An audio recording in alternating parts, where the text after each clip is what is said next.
Thanks, Ryan. Yes. All right, and now I'll let Scott introduce himself and get started with our celebrity chat. Take it away, buddy.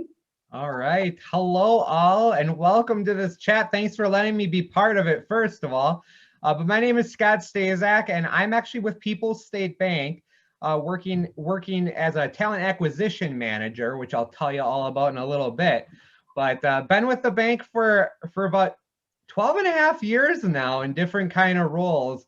And used to be in your guys' shoes too. I went to DC Everest myself, so I was curious, but I know the Wausau School District very well too. So excited to talk to you all today. Okay. And then Alexis, did you just want me to just kind of go into some of those questions you had? Yeah, if there's like a traditional thing you like to talk about in general, or if you want to just answer those questions, that's totally up to you. Oh, okay, sure. Thanks, Yeah. sorry. No, you're good. All right. So just to kind of tell you all a little bit, has anybody heard about People's State Bank before?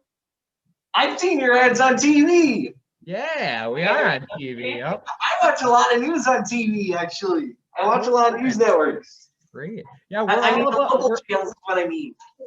Oh yeah, good. I'm glad our marketing team would be very happy to hear that. And we're very big on being part of our community. That's what People's is all about, the people themselves. We call our internal employees peeps, actually. So now you guys all are all part of our peeps now. I'm talking with you. So we've been around since 1962. I joined the bank then, like I had mentioned, about like almost 13 years ago. I started as a customer service representative in high school, and actually was influenced to get into the banking part from my brother, which I'm very thankful for, because originally I had no idea I'd want to get into the banking world. I was at first thinking of going into gaming or going into something with the arts and so forth, but I found that you can bring a lot of that even into banking, which I was happy to see.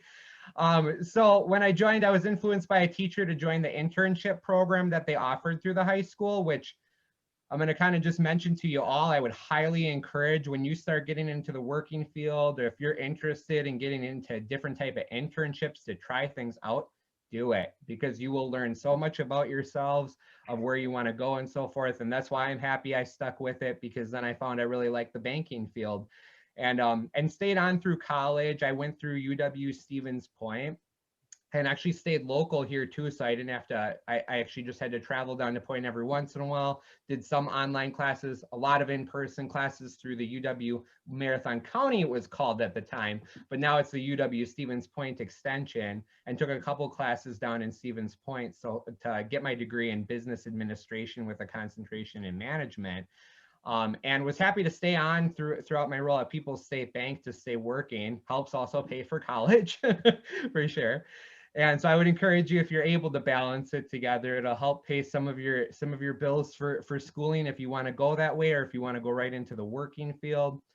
But then after finishing college, I went in and I did a little bit of personal banking, where I help customers open up accounts. So like, let's say you're coming in, you want to open like a checking account, you want to get a debit card, maybe you want to open a savings account, credit cards, whatever kind of thing, loans and so forth.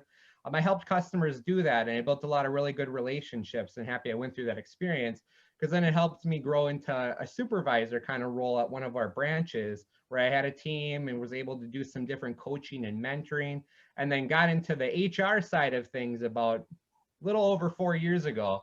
And personally, it's my definite favorite, because it's got a nice balance of the human element. I mean, it's in the name of human resources, but then was able to still use some of my banking to work with all the different departments, because as a talent acquisition manager, I have to do interviews with candidates. So whether that sometimes is through the phone, sometimes that's in person. In the world of today, we've actually been doing it in person and Zoom. So actually just through kind of this of interviewing and meeting people. It is a little bit different from what it is. I mean, I can see you are all wearing masks and respecting the social distancing and so forth. So COVID definitely has changed our environment a little bit too. But I think we found a lot of advantages throughout it though, as well, like with how to utilize these technologies and so forth, and got creative with it for the interviews.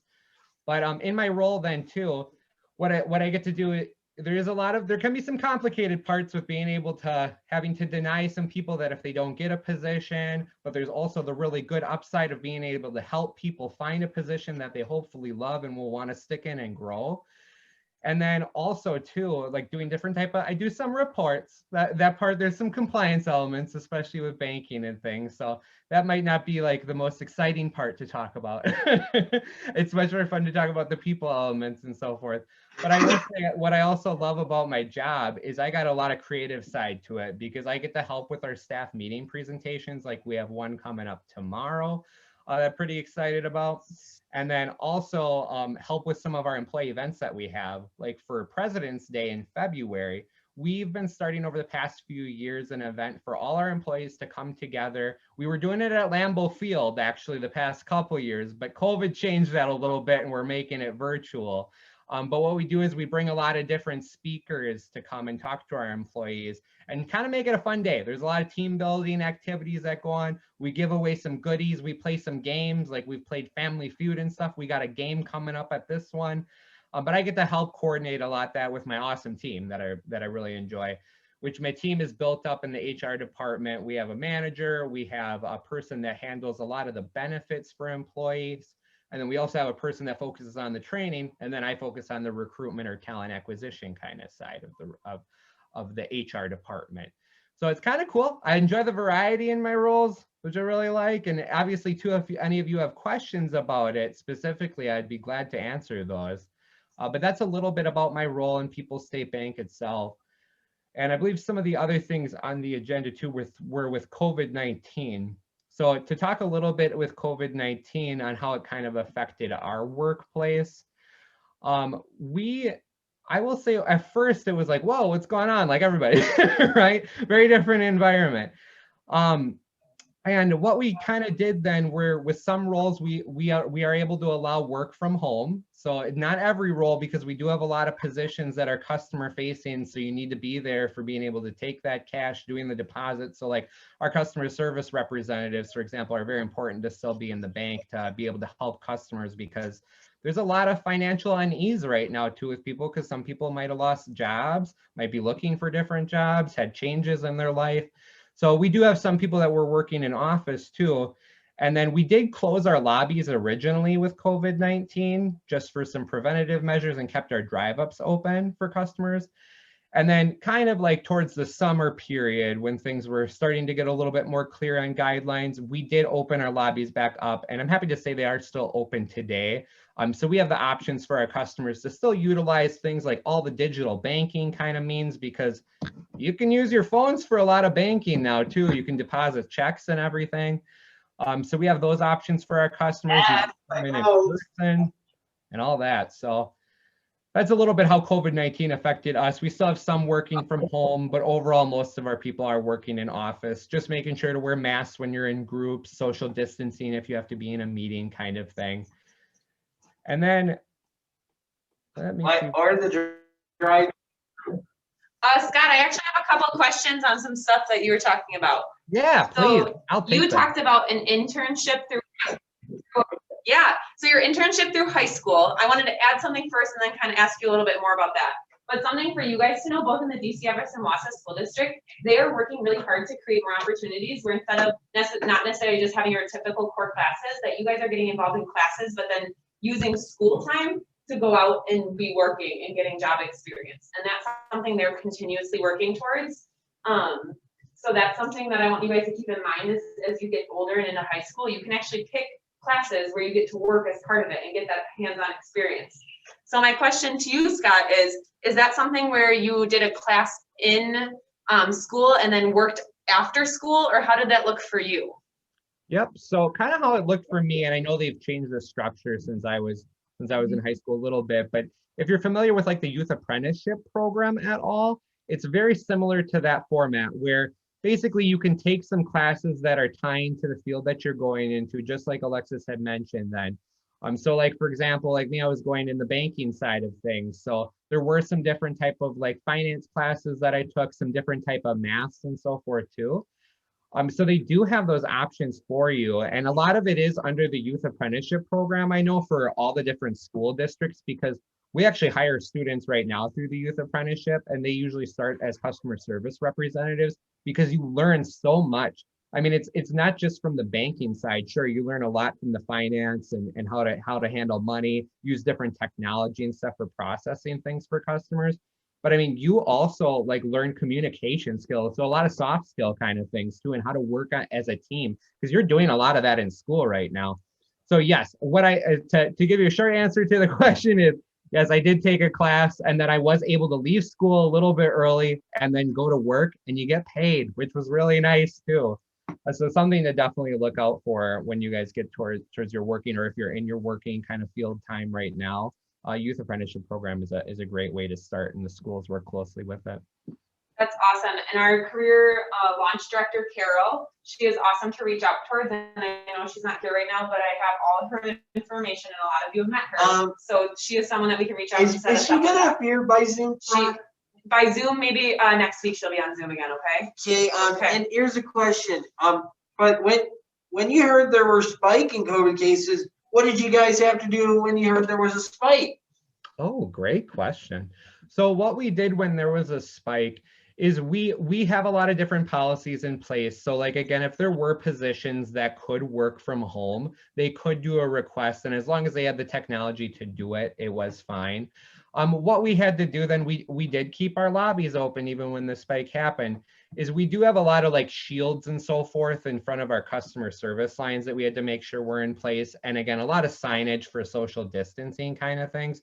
So we did a lot of communication with our staff by having like we have an internal website called an intranet where employees can go to get resources on COVID-19 too. So we worked closely to make sure everybody felt comfortable. And I think the way that we had everything, I haven't heard too many complaints. A lot of people felt safe with a lot of the things that we did. Yep. I know. It's just, I thought you had, I thought your locations had to close the lobby because of the spike. They did. Did you have to close your lobby when there was a spike is what I meant. Oh, I understand. Yes. No, we actually were able to keep our lobbies still open in some of our areas because we do have branches in Milwaukee. That area had a lot more spike than what hit us originally. We went up quite a bit too. But in Milwaukee, we did have to keep our lobbies closed a little bit longer than some of the other locations, but we're able to open up and kind of take customers by appointment. So in short, we were able to keep our lobbies overall open. It just kind of depended on the locations and what kind of cases were going on. Great question. Yeah, like I noticed some of the other banks had to close the lobbies. And then when I saw that CoVantage had to reopen their lobby yesterday, I went like, what in the world? It's not done yet. COVID isn't done yet. Everyone's has a little different of what they have. I know, right? I know. Yeah, it's very different. That's kind of what I saw yesterday. Yeah. All right, I have another question for you, Scott. Yeah. So, talking about your background again. So you have, within People's, you've kind of adjusted your role of where you started in your internship and kind of moved along. And it sounds like you got a large variety of different opportunities. How do those pop up? Like, how do you switch roles? Is it something that is told by your supervisor and it offers to you, or how can you explain kind of how that process of promotion or switching roles goes? Yeah, gladly. Good question. So how that kind of worked, like in my case, is we post all of our jobs that we have come available to our internal employee base as well. So internal employees can apply to those different type of positions. Sometimes they come naturally and organic through promotions though. So I did have a few opportunities like when I went into the personal banking side that were promotion based. And how you get promotions is, I mean, you have different type of, I guess what I want to say, responsibilities that you have to follow. But I mean, it depends on how you handle them. So when you have a good leader and they're able to help groom you to get towards those next steps of like, if you want to become a supervisor kind of thing, and you're over exceeding on your expectations, like it's always great to deliver, but if you can like go above people's expectations, that'll just help you shine and get those different type of promotions. And we've seen that a lot with a lot of our employees that we have at the bank. And in that type of thing, I think that's where it helped me get to the supervisory area, but then also like applying to jobs because it might not have been a natural progression for me to get into the human resources type of department. So I did apply for the job and I did have my degree. And being able to already work in personal banking with the different departments, it helped me get to know a lot of the different type of managers and everything. So it's going through different questions then with that manager in the HR department that it came down to, and just seeing that this actually could be a natural fit. And you can be trained into a lot of different roles too, if you have the right attitude as well. So that's where, I mean, a lot of this can stem from that, even when you get into your interviews for getting to the other positions. But and then I came into the department originally as a talent acquisition specialist, doing similar to what I'm doing today, and then just recently got promoted to a manager just because I kind of had been going beyond my role with a lot of the different type of events and some creative aspects, and trying to exceed expectations always, and putting my all into everything I do. That's really important in any roles that you guys are going to have too. I mean, if you want to move up in your organizations, you want to try other jobs, it doesn't hurt to have conversations with managers. So that's kind of like how I got to my different steps. It did help with education too, taking classes and getting a degree, but also it helps just with showing what you can do in your role.